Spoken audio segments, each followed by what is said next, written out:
ఓం అస్మద్గురుభ్యో నమః. లక్ష్మీనాథసమారంభం ఆలయామనమధ్యమాం అస్మదాచార్యపర్యంతం వందే గురుపరంపరం. వసుదేవసుతం దేవం కంసచానూరమర్దనం దేవకీ పరమానందం కృష్ణం వందే జగద్గురుం.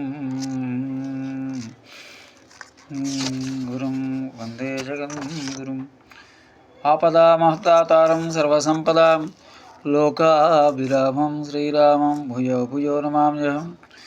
రామాయ రామభద్రాయ రామచంద్రాయ వేదసే రఘునాథాయ నాథాయ సీతాయ పతయే నమః. ప్రియ భగవద్బంధులారా, ఈరోజు మనం రామాయణం చేసుకుంటున్నాం. రామాయణ మంత్ర విలువ.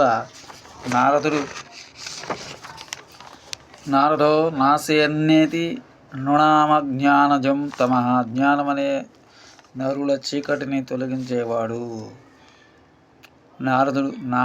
నీటిని ఇచ్చేది మేఘం. భగవర్ణన ప్రకారం ఎక్కడైనా కురుస్తుంది కానీ మనం అడిగిన చోట కురవదు. అలాగే నారదుడును భారత ప్రకారం నరతీతి నరః ప్రోక్త పరమాత్మ సనాతన.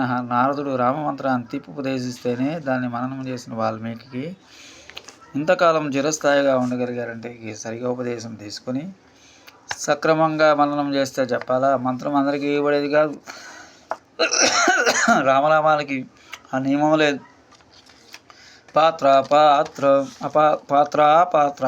విచారణం రామనామం ప్రకీర్తనే. వేదంలో పశ్యక క్షిప అనే పదాలు క్రమంగా కశ్యప పక్షి అని అవుతాయి. అలాగే రామ కూడా వ్యత్యస్తంగా ఉండటానికి కారణం ఈ మంత్రం దేవలోక సంబంధం కలదని అర్థం చేసుకోవటానికి. పశ్యక అన్నిటినీ పరిశీలనతో చూడగలిగిన వాడు కశ్యపుడు.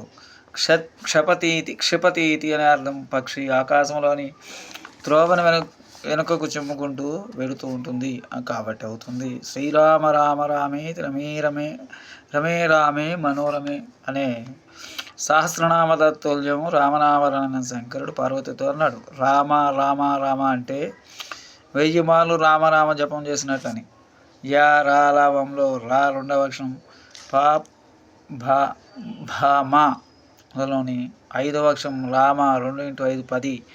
రామ రామ రామ అంటే 10 × 10 × 10 1000 కాబట్టి సహస్రనామతుల్యం అని శంకరవాక్. మిగిలిన మంత్రాలకు ఓంకారం ముందుండాలి, లేకపోతే పట్టివదు. కానీ రామమంత్రానికి ఓంకారం లేకపోయినా పట్టిస్తుంది. రామమంత్రం వాల్మీకి జీవితాన్నే మార్చింది.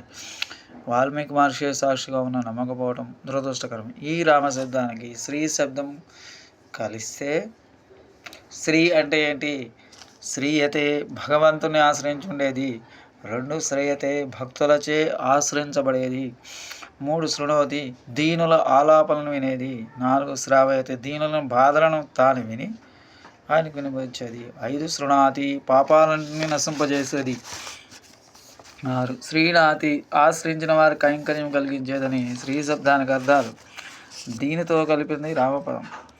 అర్థం తెలిసినా తెలియకున్నా శ్రీరామ రామ రామ అనే మంత్రాన్ని అనేక పర్యాలు పఠిస్తే చెప్పలేని ఆనందం కలుగుతుంది. భూదేవి మొరాలకించి పాపలను చంపుతానని మహావిష్ణువు వరవిచ్చిన అమ్మవారు కొద్దిగా ఓర్పు వహించుకొని పలుకుతుంది. అలాంటి అమ్మవారే శ్రీ అంటే.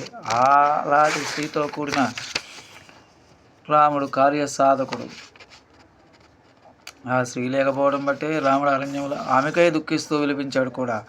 ఇంతటి విలువైన రామనామాన్ని జపించిన వాల్మీకి రామకథ స్పష్టంగా తెలుసు. కారణం, రాముడు అరణ్యానికి వెళుతూ వాల్మీకి ఆశ్రమంలో కూడా ఉన్నాడు. పైగా ఈయన తపస్సు చేస్తూనే కాలంలో రామకథ జరిగింది కూడా. ఆయన నారదుడు రామకథ ప్రారంభంలో వాల్మీకి చెప్తాడు. అంతా కథ తెలిసిన వాల్మీకి మళ్ళీ ఎందుకు చెప్పాలి? ఈయన కూడా తెలియని వాళ్ళలాగా ఎందుకు వినాలి? గురుపదేశం కావాలి. పంచాక్షరి మంత్రం అని ఉంది. ఓం నమ శివ అనేది ఎవరు వినినది. దీన్ని ఎవరికి వారు జపించుకోవచ్చుగా, కానీ అది ఫలించదు. గురుపదేశం కావాలి. దీన్ని అనేక పర్యాలు మనం చేసిన గురువు ఉపదేశిస్తే ఆ గురుశక్తి మంత్రం ప్రవేశించి తద్వారా వ్యక్తికి ఫలిస్తుందని పెద్దలు చెప్పిన మాట.